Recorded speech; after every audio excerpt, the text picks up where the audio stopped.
Hi, this is Brad Linder with Liliputing, and this is an Acer Aspire V5 11.6-inch notebook. It's a thin and light laptop, weighs just about 3 pounds, it's pretty portable, and it measures about 1.1 inches thick. It's a little too thick to be considered an ultrabook, and it has a hard drive instead of a solid-state disk, so it doesn't qualify to be an ultrabook in those respects, but it's got an Intel Core i5 Ivy Bridge processor. It's a reasonably fast machine, and it costs about $500, so it's a lot cheaper than most ultrabooks. It actually has a list price of about $550, but Acer's currently offering a promotion where you can pick it up for about $499. So let's take a quick look at this guy. You can see that it's got the Core i5-3317U CPU. It's a 1.7 gigahertz CPU. Comes with 6 gigs of RAM, which is a trend I've noticed lately. We're starting to see more and more laptops coming standard with 6 gigs of RAM and not costing an arm and a leg to get it, and that's nice. In terms of your Windows Experience Index here, you've got a pretty fast processor. We've got a 6.9 score on the processor. It's the graphics that gives us this 4.8 score, where we've got a 4.8 for graphics. Gaming graphics is 4.9. Memory and hard disk are much higher scores. Acer includes Windows 7 Home Premium with this. There's an awful lot of Acer software that comes with it, most of which you probably don't need, and you can just go ahead and uninstall. There's a couple of interesting apps here, though.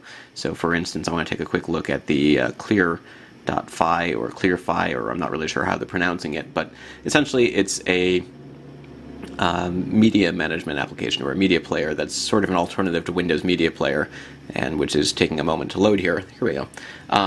So you can see that you can do music and video and play your music and media, but it also lets you share your media over a home network so that you can use any other device on your home network and tune into songs streaming from this computer. It's supposed to work with Android applications. I had trouble getting it to work with my Android devices, but in theory it's an interesting application that lets you sort of quickly and easily stream stuff over a home network without having to do a lot of configuration. You just open up the app, say you want to stream from your Acer V5, and that's that. Other applications comes with Norton online backup, McAfee security, and so forth.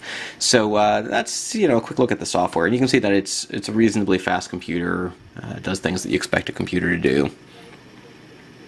It's got a glossy 1366 by 768 pixel display, pretty much par for the course, and I wouldn't really expect anything different from a $500 laptop. But you can see that we do get some glare issues when you're using it in a bright setting. So let's take a quick look at some of the other features here. Let's take a look at the keyboard.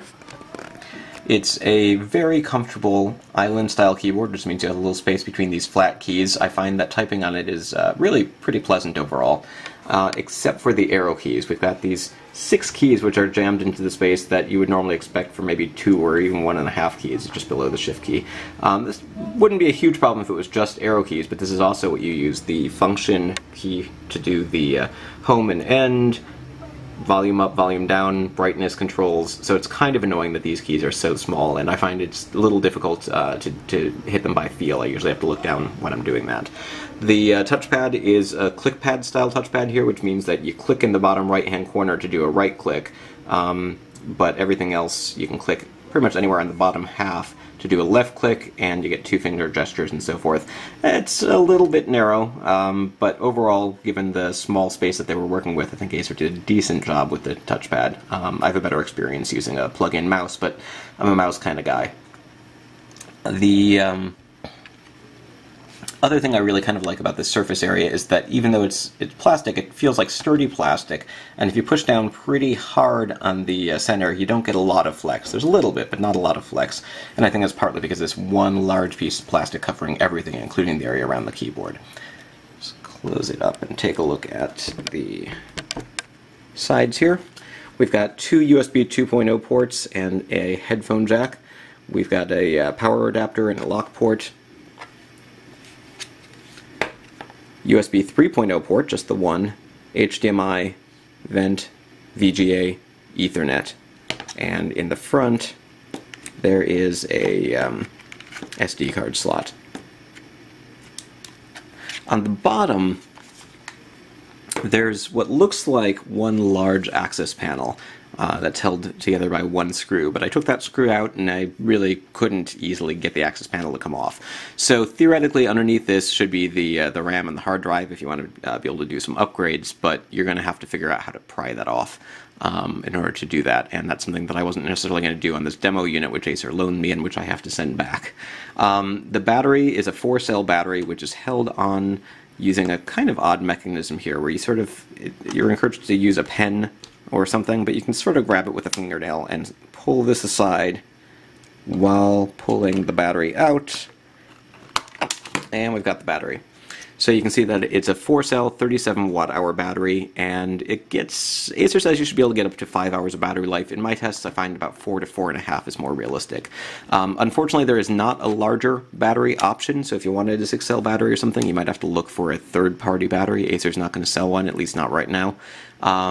So 4.5 hours isn't really great, but for a laptop that has an Ivy Bridge processor and sells for $500, you could probably do worse. The top looks like it has a brushed aluminum finish. It's really just plastic that's made to look like brushed aluminum, and it's a little bit tacky, but you know, it actually looks pretty decent, and as long as the finish doesn't erode over time, I think it should do well. And it doesn't really show fingerprints. It's not a glossy surface per se. So anyways, there you go. That's a quick look at the Acer Aspire V5. It's a $500 Ivy Bridge laptop, thin and light, ultra portable, that is not an Ultrabook, but offers very Ultrabook-like performance. One thing that it doesn't do quite as well as Ultrabooks, because of the fact that it has this hard drive instead of a solid-state drive, is boot quickly. It takes about 58 seconds to do a cold boot, but it takes just about 3 seconds to resume from sleep. So if you don't actually shut down the computer very often, you shouldn't have any real problems with that sort of speed and performance. If you really want something that you can shut down and boot to a usable desktop in 25 seconds, this might not be it. Uninstalling some of the applications that come with it might help speed up that boot speed a little bit, because I've noticed that a lot of things sort of have to load before you can get to a usable desktop. But before you even really see the Windows desktop screen at all, it's 40-45 seconds, and then you've got a little bit longer before you can really start working with it. So boot speed's not the fastest, but overall performance is pretty great, and I found that comparing it with other Ultrabooks that I've tested, including the Toshiba U845W and the Lenovo IdeaPad U310, it does just about as well on benchmarks as those laptops, but it costs substantially less. Again, Brad Linder, and a quick video review of the Acer Aspire V5 11.6-inch notebook. You can find more at liliputing.com.